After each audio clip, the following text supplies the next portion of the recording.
Hi, I'm Jon McLoone, And I'm Conrad Wolfram.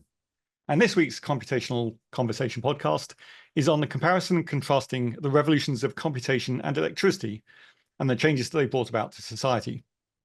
So, Conrad, you've used this comparison of the rise of electricity in comparison to computation in talks, and I thought we could use today's conversation to elaborate on that. So, perhaps you could start by explaining the key idea and why you used it. Well, I think it was sparked because I was invited in 2021, I hope I've got the date right, to give a talk at the Royal Institution, and particularly at a maths institute called LIMS in the Royal Institution that is occupying Faraday's apartments, as they then were. And Faraday ran the first motor in 1821 at the Royal Institution. And so this gave me the idea. I think that was the reason for this talk happening at the time it did, but or the sequence, or I forget the whole rationale for why the talk was then. But anyway, it somehow correlated with this motor running. And so that gave me the idea of thinking about electricity and its effect on society and what Faraday in particular had done and what Maxwell subsequently did. And just thinking about that as against what we are trying to do with computation and the sort of parallels and differences between those two major societal changes. So, what do you think the big parallels are? Well, they're both very significant technological revolutions. They both had elements that existed before they were sort of put together into a whole. Many elements of electricity were known. I mean, right back effectively, I don't know what it's called this, but to rubbing fur on amber and static electricity and the Greeks and so forth, right the way forwards to more recent discoveries, in the 18th century.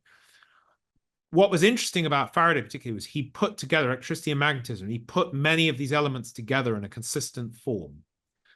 And the other thing that was interesting, I mean, the real talk actually at that moment was about, where are the trajectories on? Do we have further to run with this trajectory of computation? Are we going to get more juice out of this revolution than we've so far got? Where are we at on that whole sort of trajectory for computation? How does it compare with electricity? And my point was, well, we're 200 years on from this running of the motor, and still we're doing a lot of new things with electricity all the time. And I reckon we've got a very long way to go with computation. So, to what extent do you think that the fact that it was, in practical terms, a new discovery in Faraday's day? I mean, as you say, knowledge of it had gone back some time, but there came a point where suddenly you could generate electricity on demand, and that was understood. Whereas computation, we've been able to do for a long time. It's just it's become emergent as it become more powerful, but it's never been we've now got something new to play with. And Well, we had computers at some point, which have emerged over the last, I mean, it depends where you want to draw the line in the sand. I mean, obviously the idea of it was essentially, I mean, in its modern incarnation, Turing, but in practical terms, most people have had their hands on computers for a few decades, and even less than that in some cases. So the idea that you can just, switch on computational power for most people is very new, and certainly the extent to which it's been done is new, and the fact that it's so grown in capability is new. okay, so I think the other thing, in your sorry, analogy, the kind of rubbing fur on things was kind of like hand calculating, useful in very limited purposes, but not for the kinds of things that you could really do with it. And that's the same thing that's happened with computation, you think? That it was well, I mean, useful I for very think, limited things like making your hair stand on end. yeah, and But it wasn't really, yeah, correct. I mean, there were bits which were known about it, but it wasn't pieced together in a useful way. And in particular, the motor obviously was an absolutely critical use of electricity, a fundamental change in what could be done. And things like light bulbs, I mean, electric light changed yeah, a huge number well, of things they stand societally. out as two killer applications of electricity that would have caught on Correct. immediately and been, instantly understood as being important. Do you think computation has those killer applications, or are they yet to emerge? Well, I think we've had pieces like data science. I would say actually the current tranche of AI. I mean, in a sense, all of AI is an application of computation. You can argue it different ways. Obviously, there's massive branch is the current machine learning LLMs, and likewise, we're obviously doing other sorts of AI with sort of more deliberate computation. I think that one interesting step is to think about computation as one entity, which is something to some extent we pioneered 36 years ago with Wolfram. I mean, it's like at the time people were thinking about algebra systems. Could a computer do algebra? And then separate people were thinking about deploying it as was common on numerical calculations. And there were graphical things starting, et cetera, and there were programming languages. And the idea, though, to think about all of this is we're trying to assemble everything about computation in one place. Its representation, what you do, all the algorithms in a sort of consistent way, I think is still not quite there. And I do think that has a big parallel to both Faraday and subsequently to Maxwell, in the sense that Faraday pieced these things together. And that piecing together has a huge power, which the disparate pieces, even very powerful disparate pieces like motors, don't quite do in the same way. And we're still learning that. I mean, we're still getting bits of electricity, the applications of which are pieced together with other things in a way that we hadn't quite understood. So is the journey then to move from a world of light bulb shops and motor shops to a world of electrical engineers? And is that the path you see for computation? Well, indeed. And I've often joked, and I don't know if I've got my timing right here, but if we were to put up a sign, the equivalent of us at the moment putting a big sign saying, "We at Wolfram do computation." That's what we do. People are a bit bemused by that because they say what we want is sort of, data science or modeling, or we want some or AI, whatever that means. I think mostly what they mean by that is machine learning.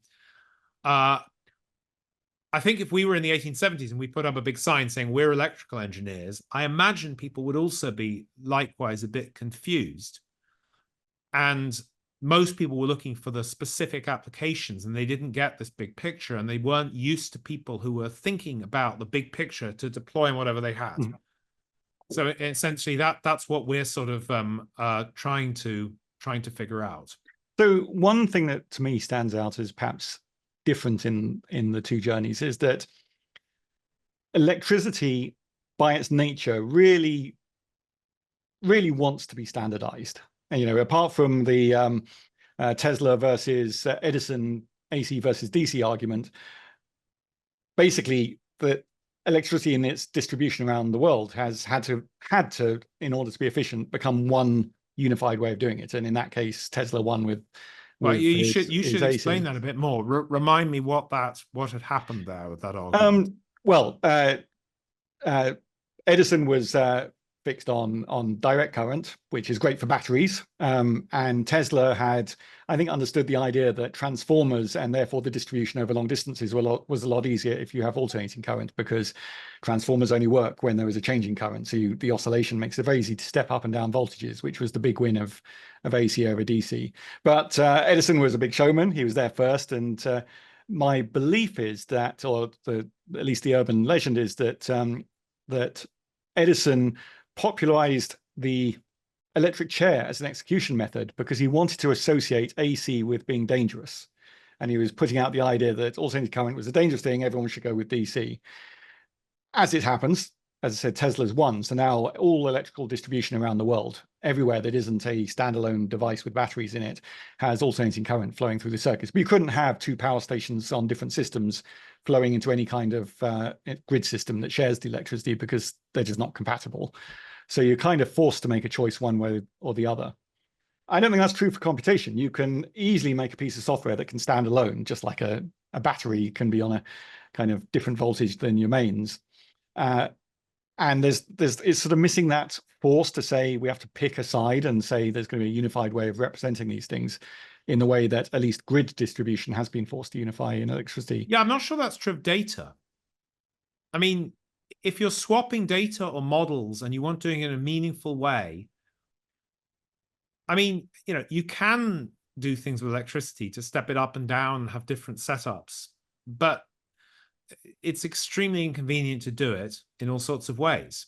And I think the same is true of computation to some extent. I mean, yes, you can have your own local thing where it works totally differently to somebody else's. You can represent it in a different way. You can have different function names and operations. Mm.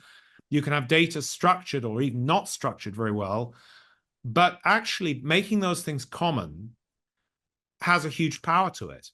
And I think one of the things we've noticed, right, over the last few decades ourselves at Wolfram is that things that we didn't predict were common.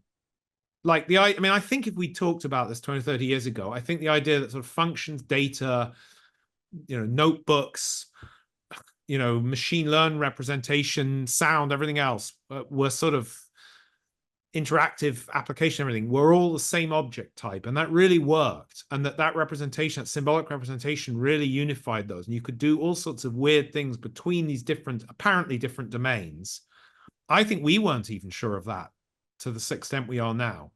But actually, there's a huge power you've got from that. And that's one of the reasons we're so able to coexist and make a sort of better hybrid solution, I think, of AI than in many cases than the pure sort of statistical LLM direction that's around. So I'm not sure I buy that. I think it's what one sees as the power at the given time is sort of critical.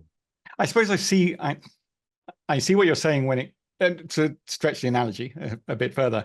It feels like data standards like JSON and XML are a little bit like the way that we've standardized on a fairly small number of socket types to plug into walls. That you've got about 3 in Europe and 1 in the US. I don't know how many there are worldwide. Not very many. Like there aren't that many different data formats for sharing structured and unstructured and rectangular data. But the idea that the thing that flows through it is sort of so fundamentally unified, it feels like we're the only ones saying that, but it lacks the driving force that electricity had to make that pervasive.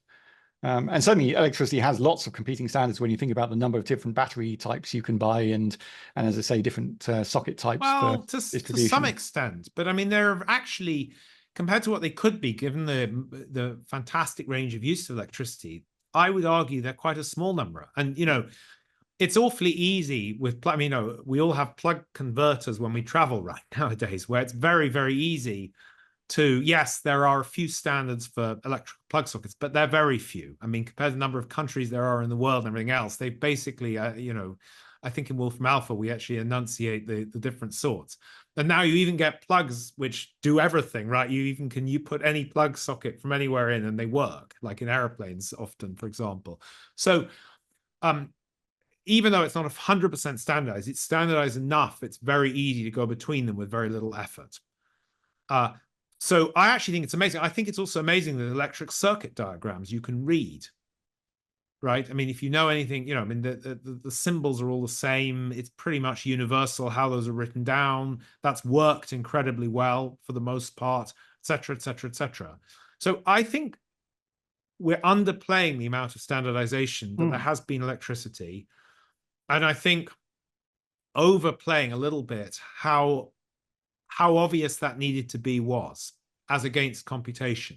So at the moment we're in this, and I think another part of this picture is, and this is probably more true of computation, for every individual piece you want to do, it seems that for that one piece alone, you can optimize the interface, the setup, the representation better than you can by going across the whole thing in one go. But of course, that's only for that one item. If you try and work it for all the different aspects of computation you want to do, it's vastly better if you have, this general representation and approach. But so for anything one's trying to do at that moment, it seems that the narrow approach might be better. Now, whether that's true originally with electricity, possibly, I don't know. Yes, I wonder whether all of those differences were ironed out by these different local areas bashing up against each other and having to thrash out their differences versus insightful people mapping out larger areas in one go. I don't know the history on that, I'm afraid. Yeah, well, I mean, I think Faraday put these huge number of different things together and invented discovered new whole things. I think that my understanding, and I'm no expert in this, of Maxwell was, and his collaborators was, he managed to put mathematize this into a sort of structure of these four equations and other things he did as well. Possibly that's slightly the reverse of what we've been doing. We've said, right, this is the structure in which we want to try and fit things. And it turns out that structure has worked very well for representing a large number of things over multiple decades. So maybe that's a slightly different way in which this has looked. So maybe we're more Maxwell than Faraday, that a lot of computations had already been invented, but we're the ones trying to make some kind of unified representation and language to pull it all together into. Yeah, although don't forget the various automations and algorithms, things we have invented that sort of fit in there, and the representations as well. So it's interesting to compare this. I mean, I think another thing which is interesting about this whole journey is when you start to assume that this new power is everywhere. So I think people were very deliberately thinking of electricity as something that you could deploy in these very specific cases. And then at some point, it's sort of like, oh, maybe we could electrify everything. You know, I mean, I still remember the wind-up windows in the car, right? It's like, well, obviously, you just put an electric motor and make them electric windows, and manual toothbrushes versus electric toothbrushes. So it's like, we have a toothbrush, let's make it an electric toothbrush. So I think we're starting to enter a little bit this, we've got a subject, or we've got a way of thinking about something. Let's make it a computational version of that way of thinking about something, see what happens with that. Deploy computation on anything, whether it's biology or political campaigns or whatever, to optimize the decisions. So I think one thing where that ubiquity has been kind of interesting is if you look at automotive, where in the early days of cars in the kind of 1890s, it actually wasn't clear whether it was going to be combustion, steam, or electricity. There were electric cars right back at the beginning. Indeed. And that seemed like a settled argument for a long time. But now we've got this ubiquitous energy supply in electricity. We've got other motivating reasons going on. And what was previously dismissed as resurfaced as a viable way of doing things. The only analogy I can think of in computation is the recent wave of AI, where machine learning techniques and even the things that are used in generative AI, those ideas have been known since the 60s and 70s, and they were academic curiosities for computational philosophers, I guess, to think about. And now they've reappeared as the ubiquity of the computation becomes available to make them viable again. Do you think that's a pattern that we're going to see play out, where computational ideas that weren't viable and were later dismissed reappear? People also reimagine the combinations. So, I mean, one we've talked about quite often is the funny business with numerics and algebra, and, well, more generally symbolics. Before computers, people spent a huge amount of effort trying to get round doing lots of numerical calculations, because they by hand, they're incredibly time consuming, and therefore it limits greatly what you can do. And so there were hundreds of years of tricks, basically. I mean, sophisticated ways to reason using symbols rather than numbers, and to come out with results which you couldn't otherwise have come out with the computing power available. And I think a standard example of this was, I mean, I hope this is correct, but wings on airplanes, for example. I believe conformal mapping was used to work out aerodynamic wing shapes, because it could be done symbolically, and you could work out a lot more than you could before computers about how to model, how to make the optimized wing. Enter computers which can do numerics relatively well, even from the get-go, but can't do anything like symbolics. There's no way to do that, at least not effectively, for a long time. So everybody then starts doing everything numerically, completely forgetting about the symbolic approach. And there are a lot of pluses, but there are also a whole bunch of negatives. I mean, they don't quite understand where things come from. They can't actually look at the thing.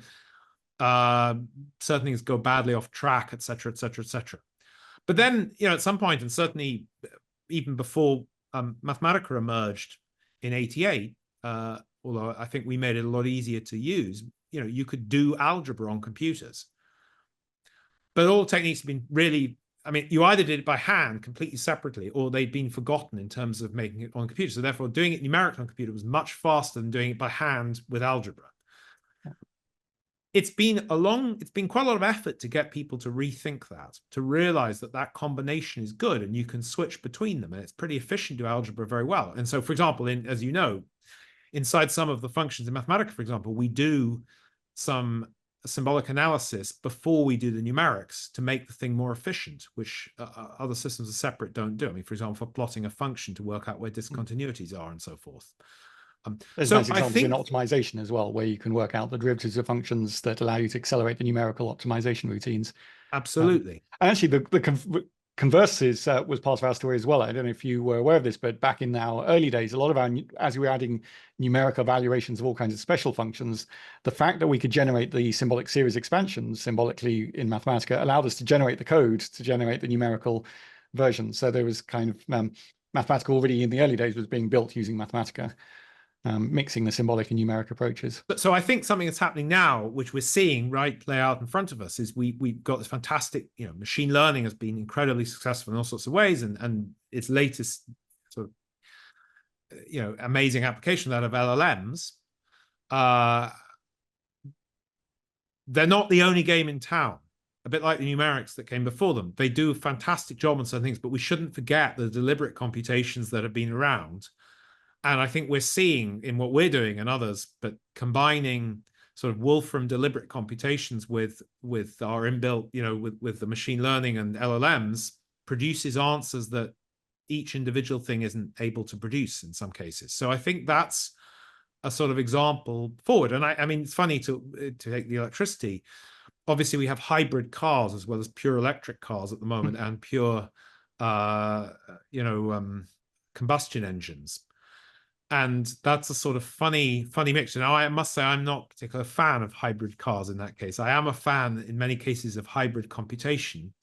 But I certainly think one wants to look at the hybrid approach in different cases to see whether it's relevant, because an individual approach. Well, there's certainly cases, I think, where it does make sense, where you've got low emissions for inner cities, but you have range when you go out on the country roads.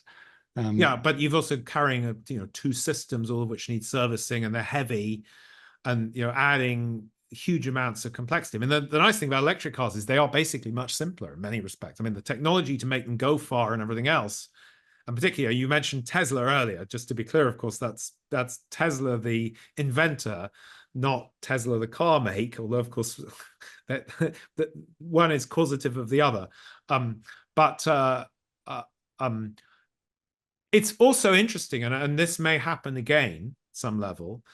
I mean, electricity in a way, I mean, the idea of it, there are many complexities to it, but there's a certain beautiful cleanliness to it in the sort of way in which it operates. Way a motor works is much simpler than the way an internal combustion engine works, for example. And I don't know, we'll see parallels of that perhaps. So before we wrap up, I wanted to ask you about a slightly different path of electricity that. And I guess this has been repeated with all kinds of inventions when there are new things in the world. In the early days of electricity, that came with a lot of quackery, where you had people who took this new, poorly understood phenomenon, and there were electric beds that were supposed to make you healthier, and electric belts, and there was an electric cocktail I looked up, mostly with health benefits. There was some completely nonsensical machine called, I can't remember now, it's a spondylometaphy or something, that managed to be sold to 3,500 clinics around America, doing basically fake medicine that revitalized you with electricity. Does computation have its quackery as well? And is that just like in electricity a passing fad, or something that is longer lasting? Well, it certainly has its quackery, right? We have huge amounts of it at the moment. We have people who are over-claiming for when they compute an answer. And often they're doing it, sort of a typical mode computation is that they're using much too simplistic, data computation. They're throwing out a lot of the data to make it easy for them to work out a model and so forth. And they're producing an answer that appears very convincing because it's got a number associated with it, but is complete garbage in terms of decisions you might take from it. In fact, worse in some cases than just qualitatively thinking about it. We're doing primary effects and forgetting secondary and tertiary effects. So unfortunately, there's a certain, and perhaps it's happened with electricity, there's a certain panache from the number, from the computation, has a definiteness. It seems so scientific that somehow it has a certain ability to persuade, which in some cases way beyond what it is. And then there are a lot of quackery, using that in cases where it really isn't appropriate to use it because the complexity of the situation isn't matched by the sophistication of the use of the computation. So that's one form of it. Maybe there are others. I don't know. Can you think of some that? It sounds like you're saying that at least the answer with computational quackery is more computation and better computation rather than just don't use computation there. But then I suppose the same is true of medicine. There are actually useful applications of electricity in medicine, but just not the ones that were being extolled in the late 19th century. Well, I mean, extremely useful, right? I mean, they're the more basic things of just buzzing electricity through different things. I think I've had that done to muscles, for example, to make them relax, right? But obviously there's electricity applied to scanning, to make, obviously powering an MRI scanner, for example. It also has many other pieces to it. Thermionic emission in X-rays and all sorts of things. So absolutely, there are sophisticated uses. And in the end, probably, I suppose, the more sophisticated uses ended up being, that they're powering something behind the scenes to do something else that has produced a fantastic result. I don't know if there's an exact parallel there. I mean, I think maybe the best parallel at the moment is just the way everything is badged AI. And just by putting the computational label on something, regardless of what's actually happening on the inside, there becomes a belief that the thing is somehow better and more sophisticated, in the same way that simply badging something as electrical or in the 1950s, 40s, radioactive somehow made it better. Well, that's not that particular piece of marketing has rather reversed itself since then. I suppose there is maybe there's the following difference. I don't know. I mean, the initial electrical things are sort of physical. I mean, obviously not. Computers are a result of electricity in a sense, right? Where, things happen in software, but there was a lot of hardware where you saw things physically move and do things. Computation, of course, is different to that. It's a sort of intelligence thing in a sense. It's beating it, or either offering alternative routes to human intelligence or providing human-like intelligence or whatever it's doing. But it's mainly initially doing that kind of thing. So it's sort of harder to see that as an object, possibly. And so that changes the sort of persona it has, I guess, against electricity. But I haven't really thought that through properly. Okay. Well, that's been a fun conversation. So I think we'll wrap it there and we'll see you all next week. Yes, look forward to the next computational conversation.